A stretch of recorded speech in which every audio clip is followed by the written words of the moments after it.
여러분 안녕하십니까? 대한민국이 영어에 목숨 걸고 살아온 지가 6.25 전쟁 이후로만 생각해도 50년이 훌쩍 넘었는데 이런 유명 작품조차 이런 엉터리 번역이 나온다는 게 정말 이해가 안 됩니다.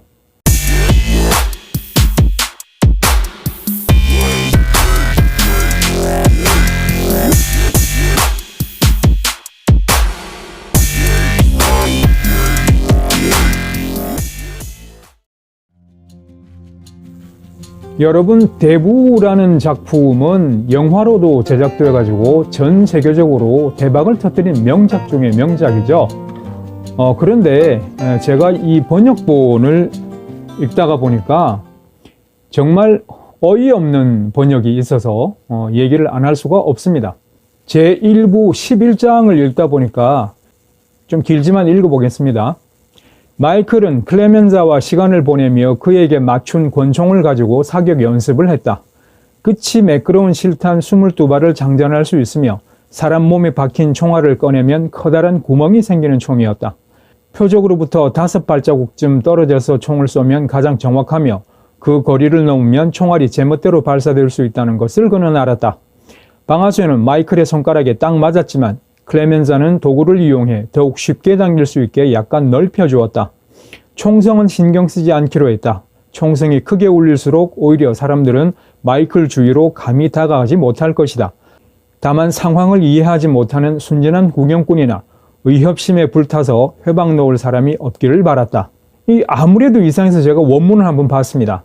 Michael spent the day with Clemenza, practicing with the small gun that would be gotten to him. It was a .22 filled with soft-nosed bullets that made pinpricks going in and left inserting gaping holes when they exited from the human body.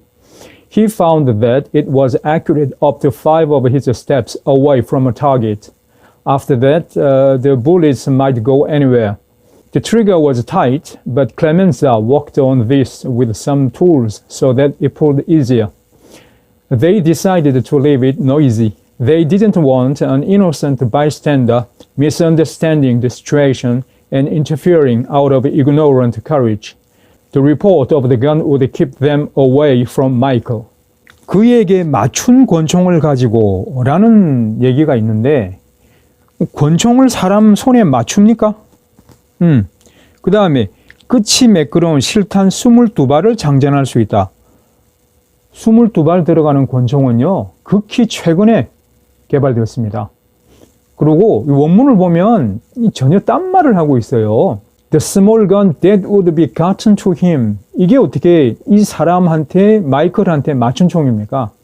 이게 앞에 내용을 보면은 이 마이클 아버지 돈 콜레오네가 저격을 당합니다. 그래서 그 아버지를 저격한 그 다른 마피아 보스를 암살을 하려고 권총을 식당의 화장실 안에 숨겨놓기로 합니다. 그러니까 이거는 that would be gotten to him 하면은 그 총이 이 사람한테 주어질 총이라는 얘기죠. 그러니까 마이클이 나중에 건네받을 총이 되는 겁니다.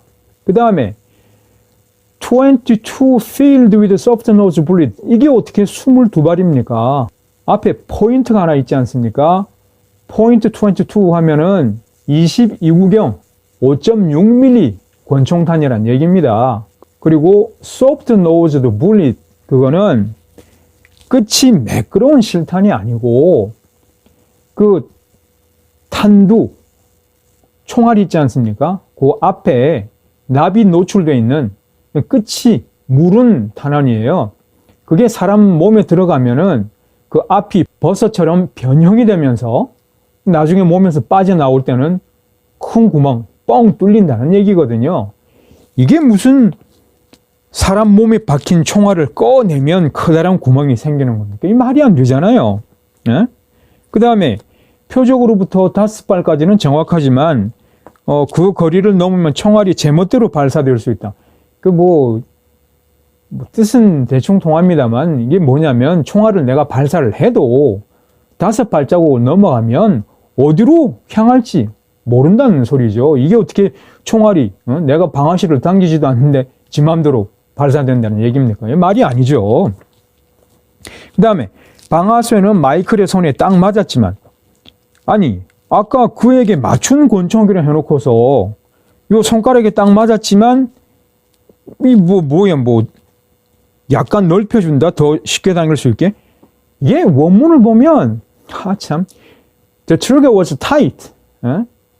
트리거가 타이트하다는 말은, 방아쇠가 타이트하다는 얘기는 뻑뻑하다는 얘기입니다.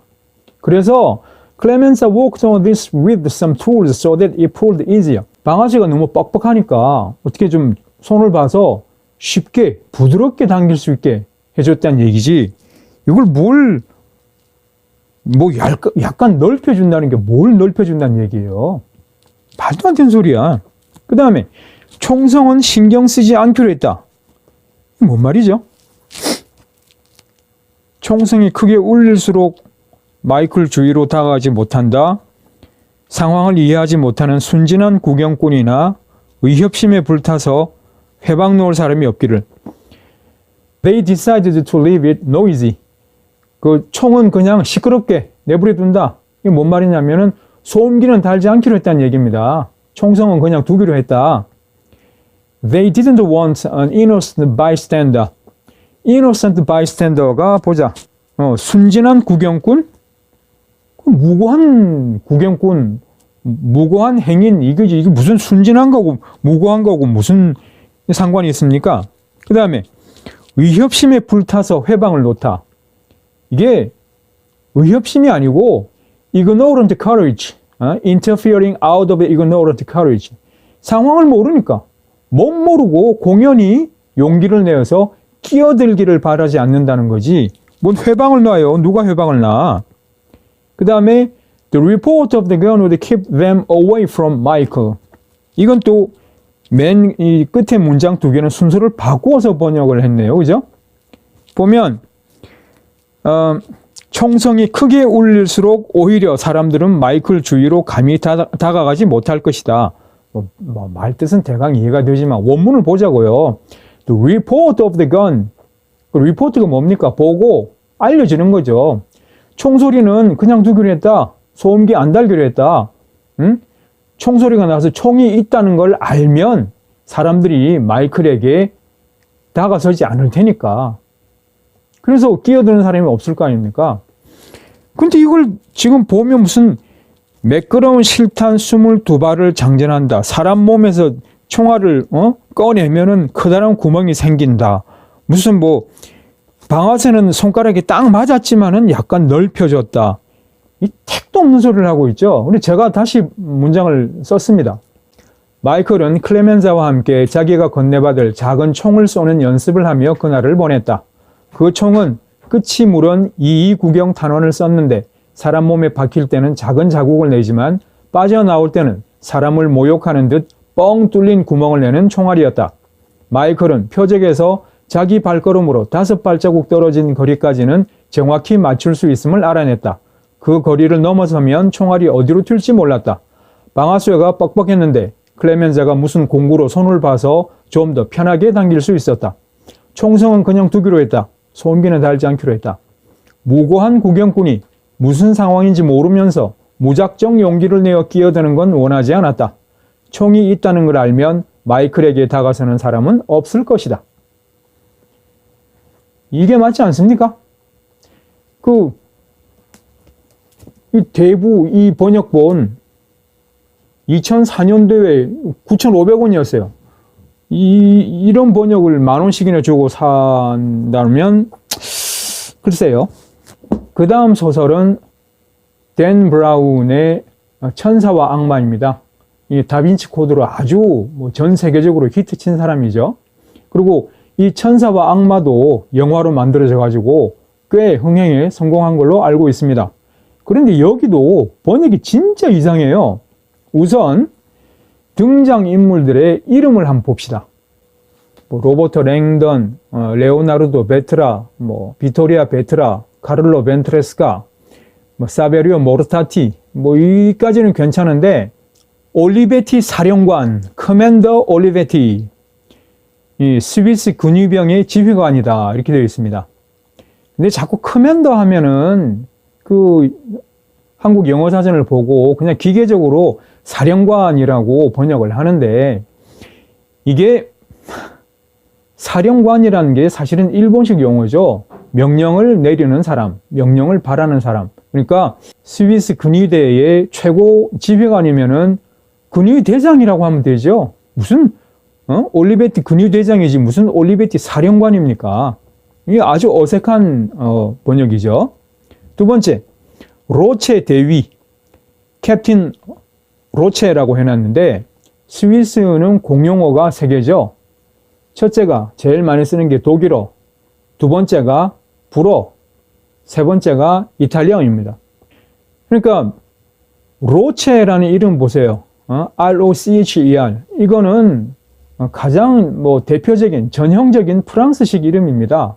그러니까 이거는 로체 대위가 아니고 호셰, 로셰라고 써야 맞죠. 두 번째, 류테넌트 차트란드, 차트란드 중위라고 써놨습니다. 이 사람도 스위스 근위병이에요.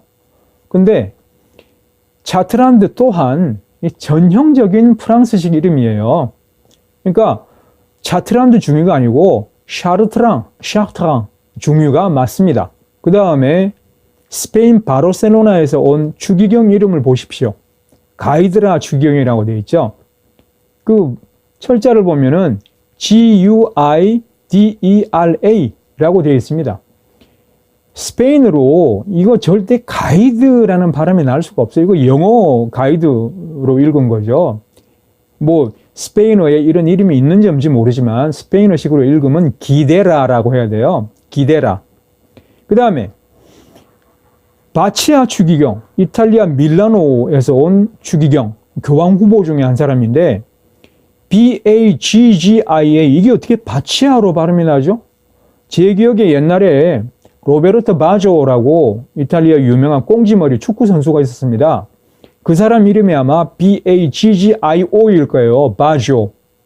그러면 이거는 바치아가 아니라 바자가 맞겠죠. 물론 제가 알기로 이탈리아에 바자라는 이름은 없는 걸로 알고 있습니다.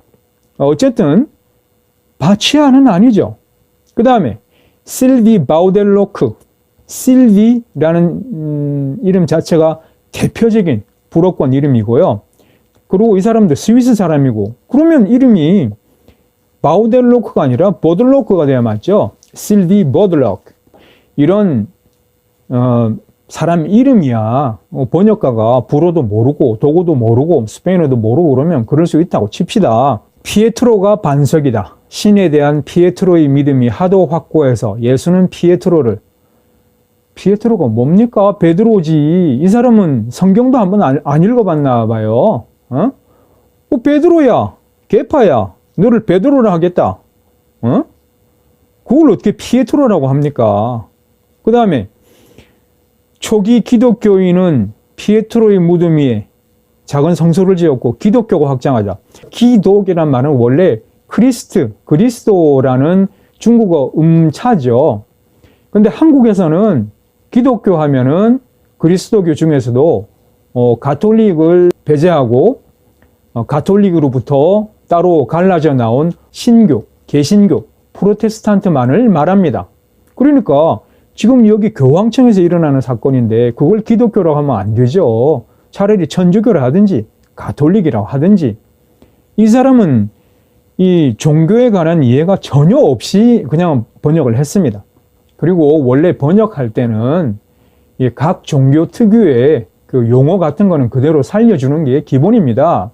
예를 들어서 부처님이 깨달음을 얻었다는 그 나무, 그걸 갖다가 보리수라 그러는데 그거 한자 발음 그대로 보제수라고 읽으면 되겠습니까? 그 다음에 절간을 높여서 부르는 말이 뭡니까? 도량 아닙니까? 도량. 그걸 갖다가 태권 도장처럼 도장이라고 읽으면 됩니까? 안 되죠. 성 피에트로 대성당이 아니라 성 베드로 대성당이라고 쓰는 게 맞죠. 그리고 교황 이름 같은 경우도 보니파스 교황을 갖다가 보니페이스라고 써놨어요. 정말 환장하겠더라고. 자, 그 다음에 제일 어이없는 번역은 바로 이겁니다. 보시죠. 비토리아가 다그쳤다. 반물질은 당신은 바티칸을 파괴할 뻔한 위험을 자초했어요. 신께서 함께 하실 때 위험은 없습니다. 이것은 신께서 행하신 것입니다. 이 말을 하는 사람이 바티칸 국무처장입니다. 교황의 개인 비서 겸 국무처장이에요. 그런 사람이 신께서 함께 한다. 세상에 대한민국의 신부나 목사 중에 강론 또는 설교하면서 신이 우리에게 말씀하셨습니다. 이런 사람이 어디 있습니까? 신이시여 신이시여 뭐 어떻게 해주셔도 그거는 옛날에 최양락이가 코미디 프로에서 했던 거고, 신부나 목사님들은 설교할 때 가들을 하느님께서 하느님의 명령, 하느님의 말씀에 따라서 또는 개신교 같으면 하나님께서 우리에게 말씀하시기를 이렇게 하지, 누가 신께서 함께 하신다. 신이여 저에게 힘을 주소서. 이건 전혀 한국어스럽지 않은 이거는 그냥 영어 문장을 영어 단어를 한국어 단어로 치환했을 뿐이지 한국어의 느낌, 소위 말해서 영어로는 플루언시라고 하는데 그걸 전혀 살리지 못한 아주 초보적인 번역이라고 할 수밖에 없습니다. 여기도 보십시오. 국무처장은 분노가 피어올랐다. 신은 아브라함에게 자식을 희생하라고 요구했습니다. 신은 예수에게 십자가에 매달려 견딜 것을 명했습니다. 대한민국 그 가톨릭 신부, 천주교 신부님들 중에 하느님을 하지 않고 신이 예수에게 무슨 명령했다, 신이 아브라함에게 뭐라고 했다, 이렇게 말하실 분들은 한 사람도 없습니다. 전혀 없어요.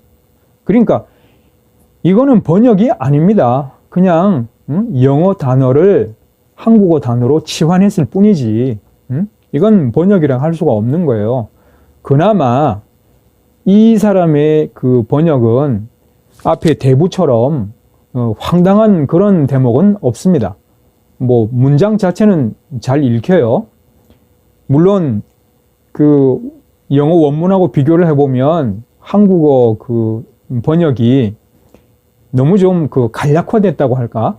좀 장식적인 요소를 쫙 빼고 줄기만 주르륵 넣어놓은 것 같은 좀 무미건조한 느낌은 없지 않아 있지만 문장 자체가 아주 얼토당토 않은 경우는 없었습니다. 어쨌든 이런 전 세계적인 베스트셀러를 한국에서 번역을 하려고 그러면 판권만 해도 뭐 적어도 억대 주지 않았겠습니까?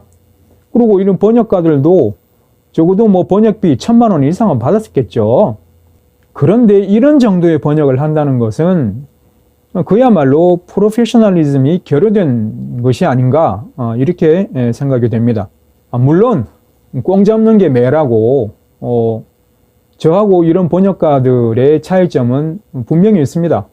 제가 아무리 여기서 이런 문장이 잘못됐다, 이런 번역을 잘못했다 떠들어대도 저는 번역으로 돈 한 푼 못 벌고 이런 사람들은 이렇게 번역해가지고 몇 천만 원씩 벌어먹고 유명 번역가라고 이름 날리고 그러지 않습니까? 그러니까 억울하면 출세해라, 억울하면 네가 번역해라, 이런 말 나와도 저는 할 말은 없습니다. 제가 오늘 이렇게 긴 영어 문장을 읽고 무슨 뭐가 뭐 어떻다 저떻다 이렇게 긴 얘기를 늘어놓는 거는 믿거나 말거나 제 영어 실력을 뽐내려는 게 아니고, 제가 볼 때 요즘 우리 한국 사람들이 영어 공부를 하는 데 있어서 헛다리를 짚는다는 느낌이 강하게 들기 때문입니다. 제가 그 캐나다 여러 주에서 그 유튜브 활동하시는 분들 이렇게 보면은요, 구독자도 많고 조회수도 상당히 많습니다. 그런데 대부분 질문 쏟아지는 걸 보면 영어 발음이 좋네요. 발음을 어떻게 하면 향상시킬 수 있죠? 억양을 고치고 싶은데 전부 발음 얘기만 합니다. 여러분 아까 제가 그 영어를 읽을 때 그걸 듣고 아유 저 발음 완전히 후지다 흉 보셨을 거예요. 근데 저는요 신경 안 씁니다. 제 상황에 맞게 제가 의사소통하고 편하게 살면 그만이지. 아니 뭔 놈의 발음에 그렇게 목숨을 겁니까? 심지어 애들 영어 발음 좋아지라고 혀 밑에 어디를 잘라서 혀를 길게 하는 그런 수술까지도 시킨다면서요. 정말 정신 나갔습니다. 제 경험상으로 번역의 8할은 영어나 불어 실력이 아니고 바로 우리 한국말 실력입니다. 우리 한국말이 제대로 안 되면은 영어 불어 결코 못합니다. 그렇기 때문에 제가 여러분한테 애들 듣는 데서 한국말 속에 영어부로 막 짬뽕해서 쓰는 그 빠다 사투리 좀 쓰지 말라는 겁니다. 한국어는 한국어스럽게, 영어는 영어스럽게, 불어는 불어스럽게 하는 게 바로 올바른 어학 공부의 기본입니다. 그래서 부족한 영어 실력에도 불구하고 오늘 이렇게 좀 장광설을 늘어놨는데요. 여러분, 어학 공부 중요한 건 매끄러운 발음으로 외국 사람들하고 말 이렇게 뭐 몇 마디 주고받는 게 중요한 게 아닙니다. 우리한테 필요한 정보를 조금 시간이 걸리더라도 정확하게 내가 파악을 하고 이해를 하고 그래서 그에 맞는 대응을 하는 겁니다. 정확하지 않은 또는 의도적인 오역 또는 의역으로 큰 무리를 일으킨 사건이 있었죠. 전 지금도 그게 결론이 정확하게 어떻게 난지는 모르겠는데요. 그런 식으로 잘못된 번역은요. 이런 우리가 그냥 집에서 시간 날 때 재미삼아 읽는 소설책 같은 경우는 번역 좀 오역이 있어도 문제 없습니다. 그거 뭐 사람 목숨 달린 문제가 아니거든요. 그런데 광우병 사건 같은 경우는 그 번역 몇 마디에 따라서 나라 전체가 그냥 들썩들썩하지 않았습니까? 그것 때문에 진짜 정육 수입업자 같은 경우 완전히 폐가 망신했을 수도 있어요. 그리고 같은 고기를 먹으면서도 이게 광우병 걸리는 거 아닌가 하고 찜찜하게 생각하면서 먹는다. 그러면은 사람 건강에 절로 나빠져요. 그러니까 여러분 앞으로 영어 공부를 하더라도 그냥 남 눈에 보이는 멋있게 보이는 피상적인 어떤 그런 걸 하지 말고 정말로 중요한 게 뭔지를 따져가지고 공부합시다. 그리고 뭐 유학생들 캐나다 유학생들이 자기 경험담 얘기하고 뭐 이런 유튜브 채널에 가가지고 화장품 뭐 쓰세요? 어떤 기법으로 화장하세요? 지금 캐나다 유명한 브랜드, 요즘 유행하는 남성 액세서리는 뭐가 있어? 이런 한심한 질문 좀 하지 맙시다.